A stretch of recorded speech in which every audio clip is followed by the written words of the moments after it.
اچھا ایک اور بات،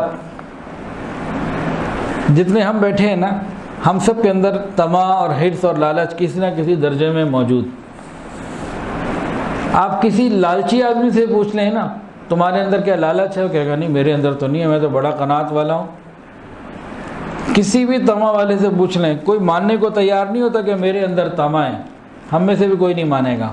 آپ جس سے مرضی پوچھ لیں، جس کے بارے میں یقین ہونا یہ بہت بڑا لالچی آدمی ہے، وہ بھی نہیں مانے گا۔ ایک عجیب بات ہے، ہوتی بھری بھی ہے، کوٹ کوٹ کے بعض دفعہ بھری ہوتی ہے، مانے گا کوئی نہیں۔ ایک بات یاد آ گئی، کراچی میں ایک ادارے نے سروے کیا، کئی سال پرانی بات ہے۔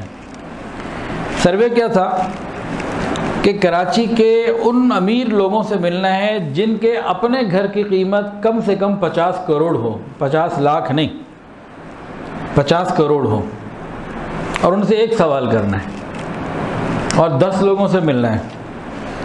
جب اس ادارے والوں نے یہ طے کیا اور اس کے اوپر جب انہوں نے اسٹوڈنٹس کی جماعت بنائی کہ چلیں جی اس کام پہ لگیں، تو بڑا ٹائم لگا اس سروے کرنے کو، بڑی مشکل ہوئی، کیونکہ جن کے گھر 50 کروڑ روپے کو ایسی آسانی سے تو نہیں مل جاتے نا کہ وہ ملیں، اسٹوڈنٹس کو مل بھی لیں، سوال جواب بھی ہو جائیں، تو انہیں بڑی مشکل ہوئی۔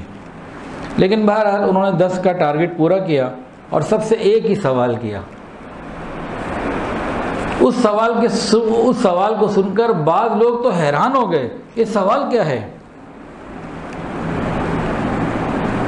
سوال کیا پوچھا گیا؟ آپ اپنے اس محل نما کوٹھی میں، گھر میں 24 گھنٹے میں سے کتنا وقت گزارتے ہیں؟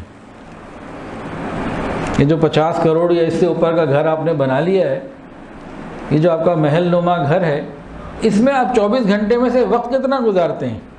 یہ سوال تھا۔ تو جواب حیران کن تھے۔ اکثر لوگ تو اس سوال کے لیے تیار ہی نہیں تھے کہ یہ بھی کوئی سوال ہوگا۔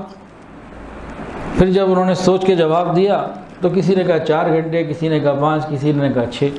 سارا دن اتنی میٹنگز، کام، آنا جانا، دنیا بھر کے کام، تو وہ جو اتنا بڑا محل بنایا ہوا اس میں تو وقت نہیں گزارتے، ہونا تو ہی چاہیے تھا، زیادہ وقت گزارا جاتا اس میں۔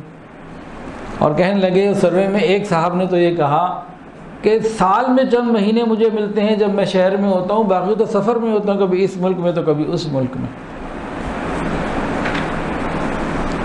تو یہ طمع انسان کو کہیں کا نہیں چھوڑتی۔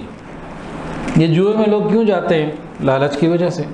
کئی اپنا سارا سرمایہ ختم کر بیٹھتے ہیں اور کئی تو بیچارے اپنی بیویوں کو بھی جوئے میں ہار دیتے ہیں، ایسی باتیں بھی سننے کو ملی۔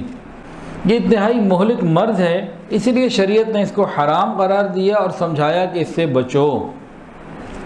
یہ جو حرص ہے نا، یہ کشتی میں سوراخ کی مانند ہے۔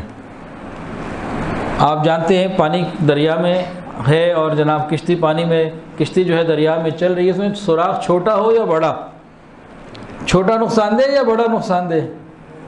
دونوں، چھوٹا ہو یا بڑا، اگر پانی اندر آ رہا ہے نا نیچے سے، اس نے کشتی کو ڈبو کے رکھنا ہے۔